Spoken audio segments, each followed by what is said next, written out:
right form of verbs or correct form of verbs. আজকের আলোচনার বিষয় হচ্ছে how to write a sentence correctly, how to use a verb correctly. আমরা কিভাবে একটি বাক্যকে সঠিক বা শুদ্ধভাবে ইউজ করব বা লিখব। সো এটা লিখতে হলে আমাদের যেটা জানতে হবে সেটা হচ্ছে tense. Okay. So what is tense? Tense refers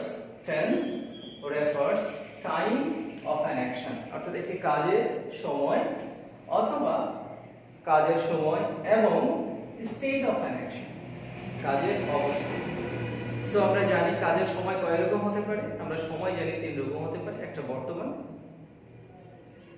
অতীত আর একটা হচ্ছে ফিউচার। সো টাইম তিন প্রকার আর স্টেট কাজের অবস্থা কয় রকম হতে পারে, চার রকম। মূলত টেন্স এই দুটো জিনিসকে রেফার করে। once again আমি আবারও বলছি, tense refers time of an action and state of an action. একটি কাজের সময় এবং একটি কাজের অবস্থা নির্ণয় করাই হচ্ছে টেন্স। আচ্ছা, যেমন আমি উদাহরণ হিসেবে এখানে লিখছি, সাকিব আল হাসান প্লেস ক্রিকেট। সাকিব কি করেন? ক্রিকেট খেলেন। ঠিক আরেকটি গ্রেট প্লেয়ারের নাম আছে সচিন টেন্ডুলকার প্লেড ক্রিকেট। দুটো বাক্য আমরা লিখেছি, Sakib plays cricket and Sachin Tendulkar played cricket. Sachin cricket খেলতেন, তাহলে এখানে আছে খেলতেন আর এখানে লিখছি তিনি খেলেন। ঠিক একই ভাবে আমরা যদি বলি আমাদের আন্ডার-19 ক্যাপ্টেন আকবর আলী, তো আশা করছি তিনি কি করবেন, আমাদের জাতীয় টিমে খেলবেন, অনেকদিন সার্ভ করবেন। সেক্ষেত্রে আমরা বলছি Akbar will play cricket. Akbar national টিমে কি করবে? ক্রিকেট খেলবে। এখানে লক্ষণীয় যে জিনিসটি সেটা হচ্ছে আমরা জানি একটি ভার্বের সর্বোচ্চ কয়টি ফর্ম হতে পারে? 5টি। যে কোনো ফর্ম। আমরা পুরনো গ্রামার বইগুলোতে 3টি ফর্ম দেখে এসেছি, যেমন বলেছি do, did, done, go, went, gone. So কিন্তু বাস্তবে হচ্ছে একটি ভার্বের সর্বোচ্চ কয়টি রূপ হতে পারে? 5টি। যেমন গো কি হতে পারে? গোস, গোয়িং, ওয়েন্ট, গান। এভাবে প্রত্যেকটি ভার্ব সর্বোচ্চ কয়টি হতে পারে? কয় রকম? 5 রকম। তার সাথে এস বাই এস যুক্ত হতে পারে, সেটা প্রেজেন্ট পার্টিসিপল অর্থাৎ আইএনজি লাগানো হতে পারে। প্রত্যেকটা ভার্বের সাথে আইএনজি লাগানো হতে পারে যতগুলো ডাইনামিক ভার্ব আছে। আবার কি হতে পারে? সেটা পাস্ট ফর্ম হতে পারে আর একটা হতে পারে পাস্ট পার্টিসিপল ফর্ম।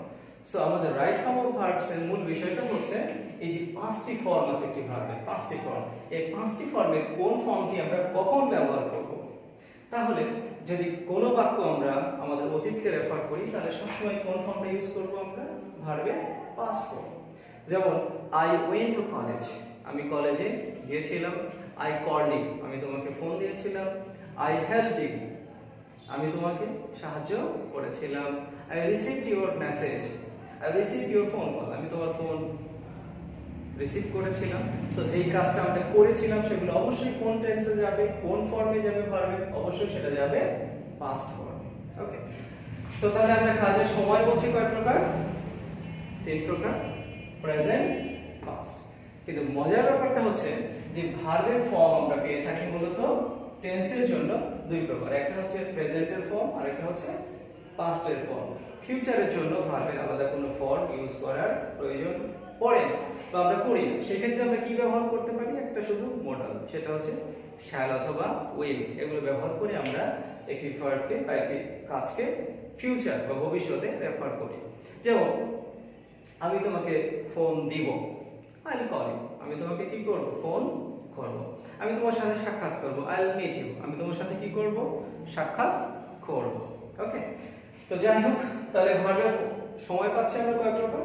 3 প্রকার, present, past and future. And second state, কাজের অবস্থা। অবস্থা কয় রকম হয়ে থাকে?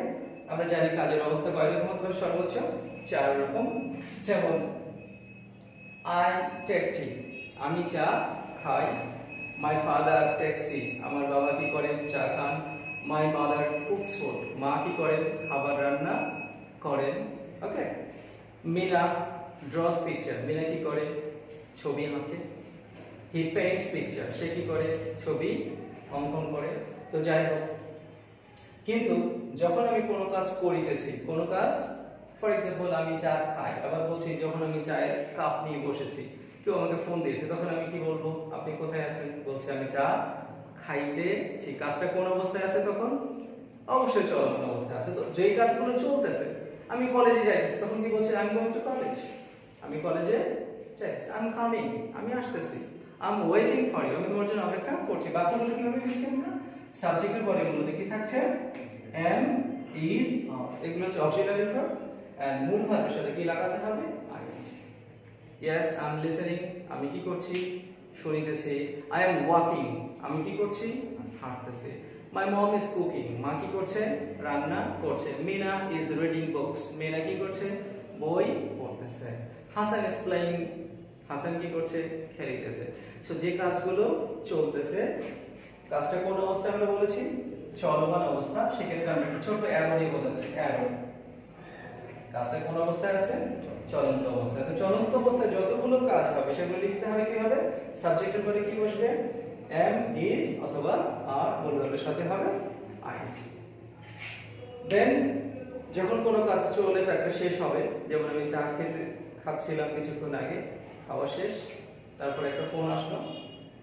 কোথায়? চা খেয়েছি বা আমি এই কাজটা করেছি। আমি কলেজে গিয়ে পৌঁছে গেছি, আমি বাজারে পৌঁছে গেছি, আমি মসজিদে পৌঁছে গেছি। তো যে কাজটা হয়ে গেছে, যে কাজটা হয়ে গেছে, সেই ক্ষেত্রে আমরা কিভাবে বলবো? সাবজেক্টের পরে কি বসাবো? হ্যাভ অথবা হ্যাজ, হ্যাভ অথবা হ্যাজ। আর মূল ভার্বের হবে পাস্ট পার্টিসিপল ফর্ম। যেমন আই হ্যাভ টেকেন টি, আমি কি করেছি? চা খেয়েছি। যদি বলি আমি সকালে নাস্তা করেছি, সেক্ষেত্রে বলবো আই হ্যাভ টেকেন ব্রেকফাস্ট, আমি কি করেছি? নাস্তা করেছি। I have got your message, আমি তোমার মেসেজ পেয়েছি। I have sent you a message, আমি তোমাকে একটা মেসেজ দিয়েছি। Okay. I have complete the book, আমি বইটা কি করেছি? কমপ্লিট করে ফেলেছি। সো যে কাজগুলো আমি শেষ করে ফেলেছি সেগুলো আমরা কিভাবে বসাবো? বোঝাবো এই অবস্থা দিয়ে। 3 নাম্বার, সেটা কি অবস্থা? যে কাজটা শুরু হয়েছিল এখানে, এটা এখানে এসে কি হয়েছে? শেষ হয়ে গেছে, মানে কাজটা কি হয়েছে? কমপ্লিট হয়ে গেছে। ওকে। এন্ড নাম্বার 4, চা খাচ্ছিলাম কিছুক্ষণ আগে, তারপর চা খাওয়া শেষ করেছি। এইবার যদি আমি কখনো এরকম বলি যে আমি 10 মিনিট ধরে এখানে আমরা বসে কি করছি? চা খাইতেছি। অথবা 5 মিনিট ধরে একটা ক্লাস, কিছুটা সময় উল্লেখ আছে, কতক্ষণ ধরে, কতক্ষণ ধরে, মানে একটি সময় নিয়ে কোনো কাজ করা যখন আমরা বোঝাবো, তখন আমরা কিভাবে লিখব? সাবজেক্টের পরে হ্যাভ বিন অথবা হ্যাজ বিন, হ্যাভ বিন অথবা হ্যাজ বিন। সেক্ষেত্রে মূল ভার্বের সাথে কি হবে? ing। ওকে। তাহলে এখন আমরা যদি এটা বলি এভাবে 3টা অ্যারো দিয়ে কাজটা লম্বা সময় ধরে চলছে, তাহলে এবার আমি আবার আমার বেসিকে চলে আসি। আমরা বলেছিলাম টেন্স কি বলে? Tense refers time of an action and state of an action. Time হচ্ছে সময়, স্টেট হচ্ছে অবস্থা। এবার আমরা একটু অবস্থাগুলো দেখে আসি ভালো করে। এখানে কোন অবস্থায় আছে কাজটা? আমি বলেছিলাম খাইতেছি, অর্থাৎ কাজটা চলমান অবস্থায় আছে। সো চলমানের ইংরেজি আমরা কিভাবে বলি? আমরা চলমানটাকে বলি কন্টিনিউয়াস অথবা প্রোগ্রেসিভ। অনেক আধুনিক ডিকশনারি বা অনেক আধুনিক গ্রামার বইয়ে এই শব্দটা এভাবে লিখছে, প্রোগ্রেসিভ। সো এটা কি অবস্থায় আছে কাজটা? প্রোগ্রেসিভ অথবা কন্টিনিউয়াস, প্রোগ্রেসিভ অথবা কন্টিনিউয়াস। এখানে কাজের অবস্থাটা হচ্ছে কন্টিনিউয়াস। তাহলে স্টেট যেটা আমরা বলছি, স্টেট হচ্ছে অবস্থা। 2 নম্বরে আমরা বলছি কোন অবস্থায় আছে? চলমান। সুতরাং চলমান ইংরেজি আমরা বলেছি কন্টিনিউয়াস। কিন্তু যখন কোনো কাজ চলে শেষ হয়ে গেছে, সেক্ষেত্রে আমরা কি বলেছিলাম? যে কাজটা এখানে শুরু হয়েছে এবং এখানে শেষ হয়ে গেছে, সেক্ষেত্রে আমরা বলবো সাবজেক্টের পরে কি ইউজ করব? হ্যাভ অথবা হ্যাজ, আর মূল ভার্বের হবে পাস্ট পার্টিসিপল ফর্ম। সেক্ষেত্রে অর্থ দাঁড়াবে যেমন আমি রান্না করেছি, I have clean the room, আমি রুমটা কি করেছি? পরিষ্কার করেছি। হি হ্যাজ ইনভাইটেড ইউ, সে তোমাকে কি করেছে? দাওয়াত করেছে। সো যে কাজগুলো কমপ্লিট হয়ে গেছে, সেক্ষেত্রে আমরা কি বসাবো? সাবজেক্টের পরে হ্যাভ অথবা হ্যাজ, আর মূল ভার্বের হবে পাস্ট পার্টিসিপল ফর্ম। ওকে। তাহলে এখানে কাজের অবস্থাটা আমরা কি বলছি? কোন অবস্থায় আছে কাজটা? এখানে শুরু হয়েছিল, এখানে এসে শেষ হয়ে গেছে। কাজটা কোন অবস্থায় আছে? কমপ্লিট। তো আমরা নরমালি যে কাজটা কমপ্লিট হয়ে যায় সেটাকে আমরা কি বলে থাকি? আমরা কোন কাজ কমপ্লিট হলে বলি পারফেক্ট। যখন কোনো রান্না কমপ্লিট হয়ে গেছে, রান্নার একবার পূর্ণমাত্রা মানে পূর্ণ বয়েলড হয়ে গেছে, তখন আমরা বলি টেস্ট হয়েছে, তখন বলি কি পারফেক্ট হয়েছে। ওকে, তাহলে যে কাজটা শেষ হয়ে গেছে, কমপ্লিটলি শেষ হয়েছে, তখন আমরা সেটাকে বলি কি পারফেক্ট। তাহলে এটার নামটা আমরা কেন বলি পারফেক্ট? কারণ যে কাজটা পরিপূর্ণভাবে কমপ্লিট হয়ে গেছে। আর যেটা চলতেছে নামের সাথে কিন্তু তার কাজের একটা অবস্থার মিল আছে। চলতেছে সেক্ষেত্রে আমরা বলেছি কন্টিনিউয়াস, কারণ কন্টিনিউয়াস মানে হচ্ছে চলমান অবস্থা বোঝায়। ওকে, তাহলে কাজের অবস্থা পেলাম আমরা একটা চলমান কন্টিনিউয়াস আর একটা বললাম পারফেক্ট। এখানটায় কি অবস্থা? I have been taking tea for 10 minutes, আমি 10 মিনিট ধরে কি করছি? চা খাইতেছি। যদি আমরা বলি মেসি 10 বছর ধরে বার্সেলোনায় খেলতেছে, কত বছর? 10 years। তাহলে Messi has been playing for 10 years, সে কি করছে? 10 বছর ধরে কি করছে? খেলতেছে। আমি তোমার জন্য 1 ঘন্টা অপেক্ষা করতেছি, তাহলে কি বলবো? I have been waiting for an hour, আমি 1 ঘন্টা ধরে কি করছি? অপেক্ষা করিতেছি। যদি আমি নরমালি বলি I am waiting, আমি অপেক্ষা করতেছি, কিন্তু যদি সময় উল্লেখ থাকে সেক্ষেত্রে আমরা কোথায় চলে আসব? 4 নম্বর। 4 নম্বরে আসলে একটা ডিউরেশন, কাজের সময় কি পাওয়া যাবে? একটা ডিউরেশন থাকবে। যেমন আমরা একটা বাক্য বলে থাকি যে আমি 7 দিন ধরে জ্বরে ভুগতেছি। কতদিন ধরে? 7 দিন ধরে। সেক্ষেত্রে আমরা বলছি I have been suffering from fever for 7 days, কয়দিন ধরে? 7 দিন ধরে। আমি 2 বছর ধরে পোষা কলেজে পড়ছি, কত বছর ধরে? 2 বছর। তাহলে কি বললাম? I have been reading for 2 years, আমি 2 বছর ধরে কি করছি? ইন পোষা কলেজ। ওকে, সো যে কাজটি কি অবস্থায় আছে? চলমান আছে, এবং আমি এই সময় বলতে চাই। এখানে 1 মিনিট যদি বলি, 1 মিনিট, আমি 1 মিনিট ধরে অপেক্ষা করছি, সেক্ষেত্রে বলবো I have been waiting for a minute, আমি কি বলছি? 1 মিনিটের জন্য অপেক্ষা করতে। কি যদি বলি I am waiting, এখানে কোনো সময়ে নির্দিষ্ট উল্লেখ নেই, কিন্তু সময় উল্লেখ থাকলে তাহলে এখানে কি অবস্থায় আছে কাজটা? এখানে আমরা বলছি আমি 10 মিনিট ধরে চা খাইতেছি, অর্থাৎ 10 মিনিট হয়ে গেছে কিন্তু কাজটা এখনো চলছে, 10 মিনিট হয়ে গেছে। যেমন আমরা বলছি Messi has been playing for 10 years, Messi কয় বছর ধরে খেলছে? 10 বছর ধরে খেলতেছে। কি শেষ করে ফেলেছে? না, এখনো চলতেই আছে। সো যে কাজটা হয়ে গেছে আমরা বলেছি সেটা কি পারফেক্ট, আর যেটা চলতেছে সেটা কি কন্টিনিউয়াস। তাহলে এখানে কত বছর? মেসির ক্ষেত্রে বলছি 10 বছর হয়েছে এবং এখনো চলছে, তাহলে এটা কি অবস্থায় আছে?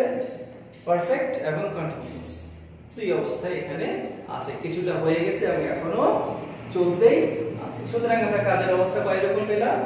3 রকম। প্রথমটায় আমরা বলেছি সাকিব আল হাসান প্লেস ক্রিকেট, সাকিব কি করে? ক্রিকেট খেলে। সাকিব আল হাসান কি এখন ব্যাট বল নিয়ে বসে আছে? তার হাতে কি ব্যাট আছে? না, আমরা শিওর না। যখন আমি বলছি আই টেক টি, আমি চা খাই, ওকে, সো আমি ভাত খাই, তো আমার হাতে তো এখন ভাত নেই। সুতরাং এটা কখন হয়, কি অবস্থা হয়, তার কোনো নির্দিষ্ট সময়ে ব্যাখ্যা বা বর্ণনা নেই। সুতরাং এখানে কাজের অবস্থাটা কি? অনির্দিষ্ট। অনির্দিষ্ট ইংরেজি কি? ইনডেফিনিট। অনির্দিষ্ট ইংরেজি হচ্ছে ইনডেফিনিট। এবার ক্লিয়ার ইনশাআল্লাহ যে আমরা জানি যখন কাজের অবস্থা কি অনির্দিষ্ট হচ্ছে তখন সেটা আমরা বলছি ইনডেফিনিট। এবং এটা পুরো কলামটাকে আমরা বলছিলাম এটা কোন সময়কে রেফার করছে? প্রেজেন্ট। সো এটা হচ্ছে প্রেজেন্ট ইনডেফিনিট। এটা কি বলেছি আমরা? কাজের অবস্থা চলমান, কন্টিনিউয়াস। তাহলে এটা প্রেজেন্টের কন্টিনিউয়াস। এটা কোন অবস্থায় আছে আমরা বলেছি কাজটি? মানে 2 মিনিটের মধ্যে মুখ ঘেমে পড়তেছে। তাহলে আমরা পেলাম কাজের অবস্থা 4 রকম: indefinite, continuous, perfect and perfect continuous. তাহলে আমরা এখানে যেটা বলছি tense refers time of an action. Time আমরা পেয়েছিলাম টাইম কয় প্রকার? 3 প্রকার: প্রেজেন্ট, পাস্ট, ফিউচার। এন্ড অবস্থা কয় রকম পেয়েছিলাম?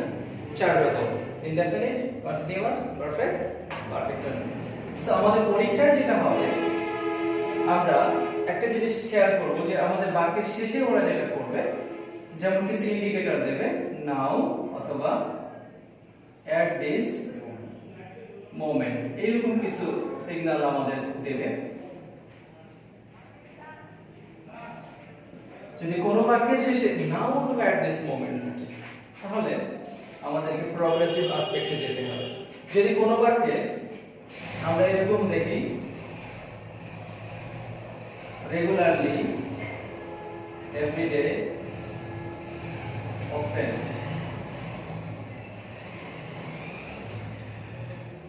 just now, already, yet, or অথবা since. ওকে, সো আমরা রাইট ফর্ম অফ ভার্বস এর ক্ষেত্রে আমরা একটি পূর্ণাঙ্গ বাক্যের শেষে এইসব সিগন্যালগুলো পেতে পারি। এগুলো দেখে আমাদেরকে আরো নিশ্চিত হতে হবে যে বাক্যটা ঠিক কোন সময় এবং কোন অবস্থাকে রেফার করতে বলেছে। যদি কোনো বাক্যের শেষে আমরা দেখি এরকম উল্লেখ আছে যে নাও অথবা অ্যাট দিস মোমেন্ট, নাও অথবা অ্যাট দিস মোমেন্ট, তখন আমাদের বুঝে নিতে হবে যে নাও, এখন, এখন এই মুহূর্তে, অর্থাৎ কাজের অবস্থাটা কি বলতে চাইছে, চলমান অবস্থায়। তখন আমাদের কোন স্ট্রাকচারে ফলো করতে হবে, সাবজেক্টের পরে অ্যামিজার অক্সিলারি ভার্ব মূল ভার্বের সাথে হবে আইএনজি।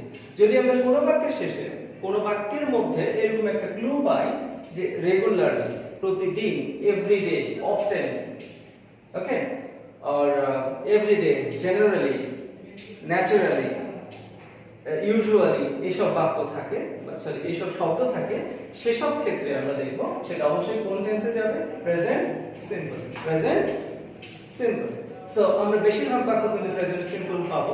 আমাদের বাস্তব জীবনে আমরা সবচেয়ে বেশি ইউজ করে থাকি প্রেজেন্ট সিম্পল, অর্থাৎ generally, naturally, regularly, every day, often, usually এসব আমরা শব্দ পেলে আমরা সেটা যাব প্রেজেন্ট সিম্পল। যদি কোনো বাক্যে আমরা দেখি জাস্ট নাও, অলরেডি অথবা ইয়েট, মানে ইতোমধ্যেই, অর্থগুলো বোঝাচ্ছে অলরেডি, হয়ে গেছে। সুতরাং সেই ক্ষেত্রে আমরা কোন অ্যাসপেক্টে যাব, পারফেক্টিভ। কোন অ্যাসপেক্টে যাব, পারফেক্টিভ। তার অ্যাসপেক্ট কয় রকম আমরা পাচ্ছি এখানে, চার প্রকার, ইনডেফিনিট, সিম্পল, ইনডেফিনিট অথবা সিম্পল, তারপরে এটা চলমান, কন্টিনিউয়াস অথবা প্রোগ্রেসিভ। এটা কোন অ্যাসপেক্ট বললাম আমরা, পারফেক্টিভ, পারফেক্টিভ। আমরা অনেক সময় বলি পারফেক্ট লাগছে যখন কোনো কাজ কমপ্লিট হয়ে গেছে, এই অ্যাসপেক্টের নাম হচ্ছে পারফেক্টিভ। স্ট্রাকচার কি বলেছে, সাবজেক্টের পরে হ্যাভ অথবা হ্যাজ, মূল ভার্বের পিপি, পাস্ট পার্টিসিপল ফর্ম, এন্ড সবশেষ পারফেক্ট কন্টিনিউয়াস, যেটা কিছুটা হয়েছে এবং এখনো চলমান আছে। সো এই সব বাক্যে আমরা কি পাবো, ফর অথবা সিন্স, ফর অথবা since. Okay, so for example, Meena go to school every day. Meena go to school every day. বাক্যের শেষে আছে every day। সুতরাং আমরা জানি third person singular, third person singular, সেক্ষেত্রে আমরা কি বলবো, Mina goes to school. She help her brother regularly. সে মিনা প্রতিদিন তার ভাইকে সাহায্য করে, সুতরাং সেখানে আমরা কি বলছি, Mina helps. She clean the room already. Mina তার পড়ার টেবিল বা রুমটা কি করেছে, পরিষ্কার করেছে। বাক্যের শেষে একটা ছোট্ট ক্লু আছে, অলরেডি। সুতরাং কোন বাক্যে অলরেডি, ইয়েট, জাস্ট নাও থাকলে আমরা সেক্ষেত্রে বুঝে নিব সাবজেক্টের পরে কি হবে, হ্যাভ অথবা হ্যাজ, আর মূল ভার্বের হবে পিপি, পাস্ট পার্টিসিপল ফর্ম। তাতে she has cleaned the room. সে কি করেছে, তার রুমটি পরিষ্কার করে ফেলেছে। এন্ড সবশেষ বাক্য, Mina read in the school for 2 years. Mina 2 বছর ধরে তার স্কুলে পড়ছে। বাক্যের শেষে একটা ক্লু আছে ছোট্ট, সেটা হচ্ছে ফর। তাহলে কোন বাক্যে যদি ফর অথবা সিন্স থাকে তাহলে আমরা বুঝে নিব সেটা একটু লম্বা ডিউরেশন কাজ বোঝাচ্ছে, লম্বা মানে কিছুটা সময় নিয়ে বোঝাচ্ছে। সেক্ষেত্রে আমরা সাবজেক্টের পরে কি বসাবো, হ্যাভ বিন অথবা হ্যাজ বিন, আর মূল ভার্বের সাথে লাগাবো আইএনজি। ওকে।